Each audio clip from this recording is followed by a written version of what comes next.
Hello and welcome back to the port. I'm the Gav Major and this is a review of HMS Warspite, the British Tier 5 premium battleship, the first premium battleship that I ever purchased, and this has been voted for by the patrons, or chosen by the patrons.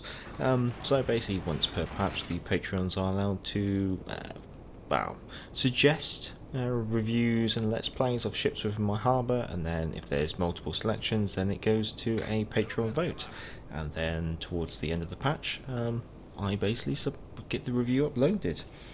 So HMS Warspite is a Queen Elizabeth class battleship, and Draco now has done a number of in-depth videos regarding this class of battleship, and so first of all his first part of it will be carded top right now, and then you continue to watch on. However, he's also done a focused career video on HMS Warspite, and that will be carded top right now, as I feel that he's obviously going to be able to do a lot better job than anything that I can do.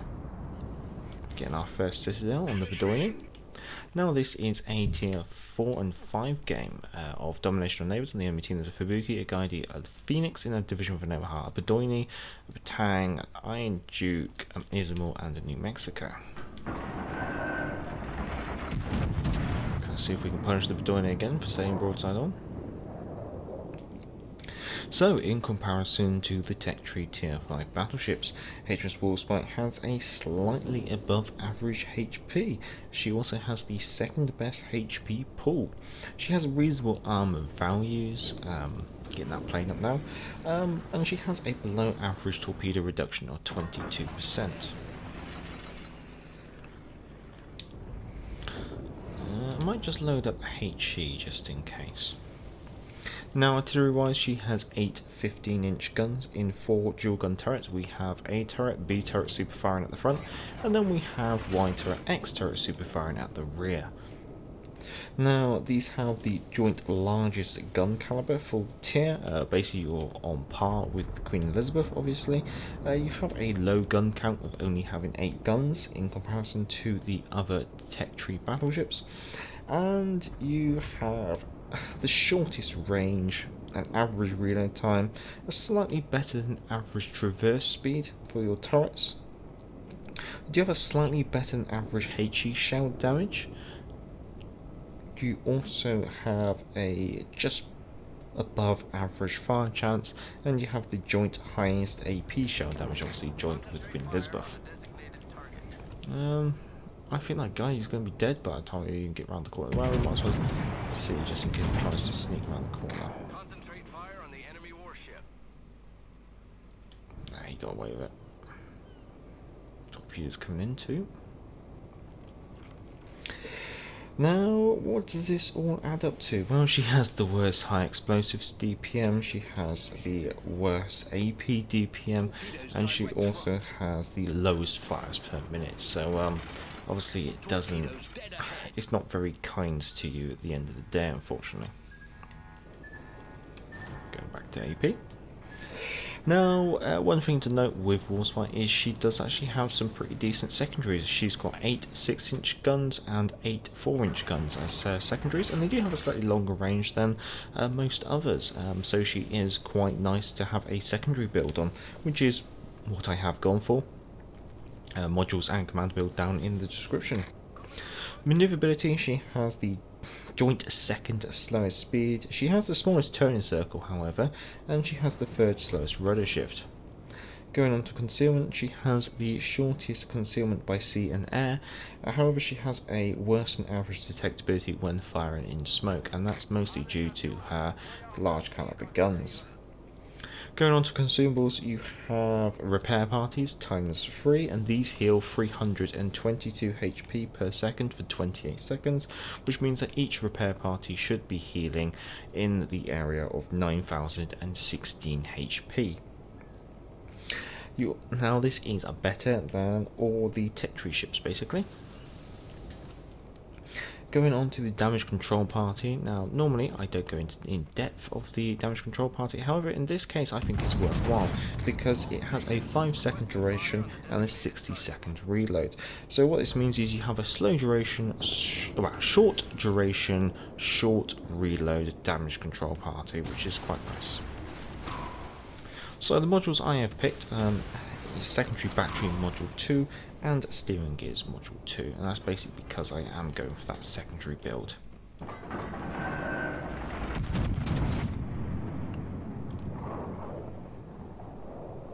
Just aiming for the slightly upper belt of the baton and seeing what kind of damage I can get out of there. So commander wise, I've gone for Madden. Obviously, as you've seen, I've gone for on second fort. I've also gone for Brawler. I know that's not a nice one to go with because of that reduced range. I've gone for Porcupine and Master Mechanic, along with running with scissors. So as you probably already noticed, my secondaries are opening up, and my secondary range is currently 7.3 kilometers. Now, with Warspite, all the secondaries are forward facing, so that is something to bear in mind should you have to come into contact with a destroyer. Now I'm thinking I might just leave the batang just a little bit for now. Flick this out, get that fired, get this tucked in, and then get myself ready for a drive-by. Now they're focusing on high explosives, and yes, it's 2 fires, but for 2 fires I can live with for now.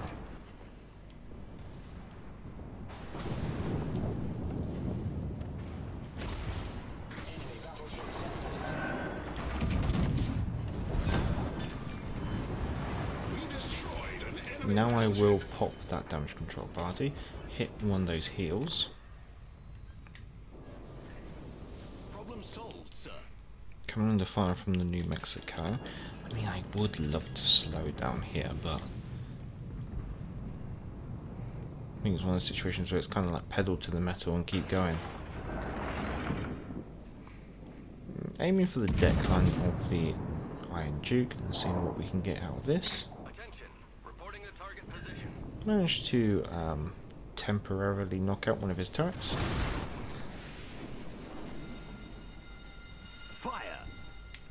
Now he's obviously swinging around to bring his front turrets into action. However, I know the turret traverse speed on the Iron Duke is pretty poor.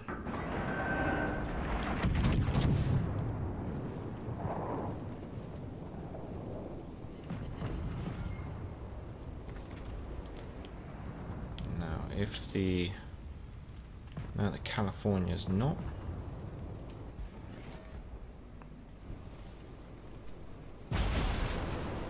Fire, so we get that put out.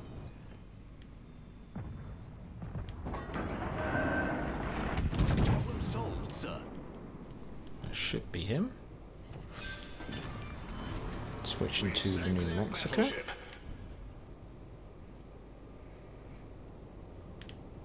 going to stay angled this way, so I'm going to switch my turret sides. The reason being is I'm just concerned if I run into the other battleship on their team.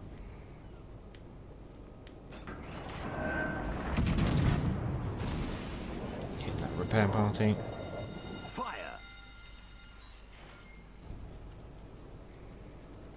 I think we're going to be in a position where we're going to be wanting to use that damage control party as soon as possible, just simply due to the burning damage is just starting to re-stack up. Oh, it's an Ismal.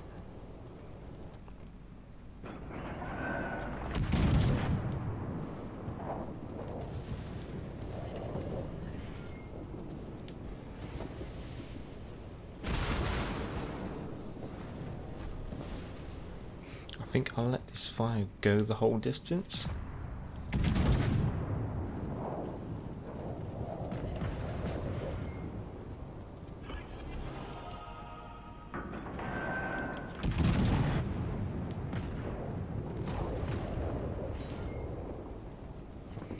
Don't think I'm going to be long for this world.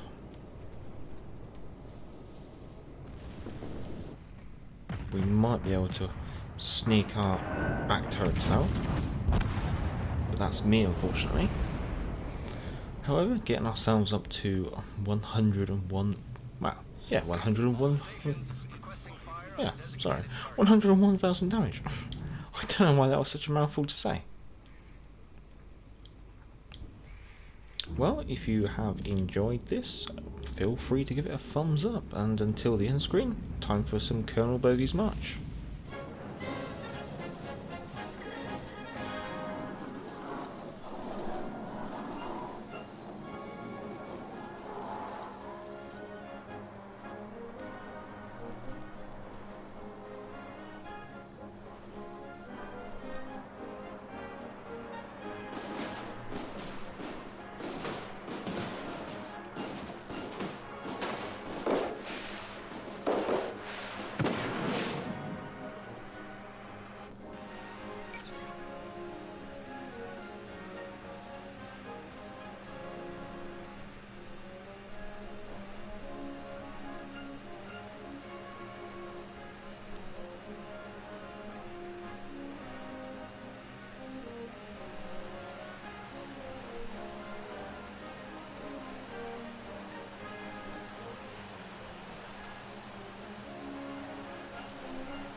Well, there we go, the Patreon review of HMS Warspite. So, 101,000 damage, 2 kills, 2 citadels, 2 fires, 39 hits on target, and high caliber. Coming in third on my team, I'm quite happy with that. Haven't played Warspite in a good while. She is the only battleship I have at 1,000,000 elite XP, because I used to play her quite a lot, but nowadays I don't really play battleships too much. I kind of leave it to those who are better than I, and I usually play in cruisers nowadays, I must confess. Making a decent profit. Obviously the ship service cost for a tier 5 premium is massively reduced, so it's down to 35,000 XP credits, so she does make quite a good money earner. So again, another reason why she's always good to play every now and then. Well, if you have enjoyed it, feel free to give it a thumbs up, and if you like this kind of content, feel free to subscribe. If you're already subscribed, let's say thank you very much. This was obviously the Patreon review, so the link to Patreon is down in the description, and the Patreon's names will be appearing on the screen now. Also down in the description is the modules and the commander build, and the email address should you wish to send in any of your own game captures for the community video. Until next time, I'm the Gareth Major, and back to the port.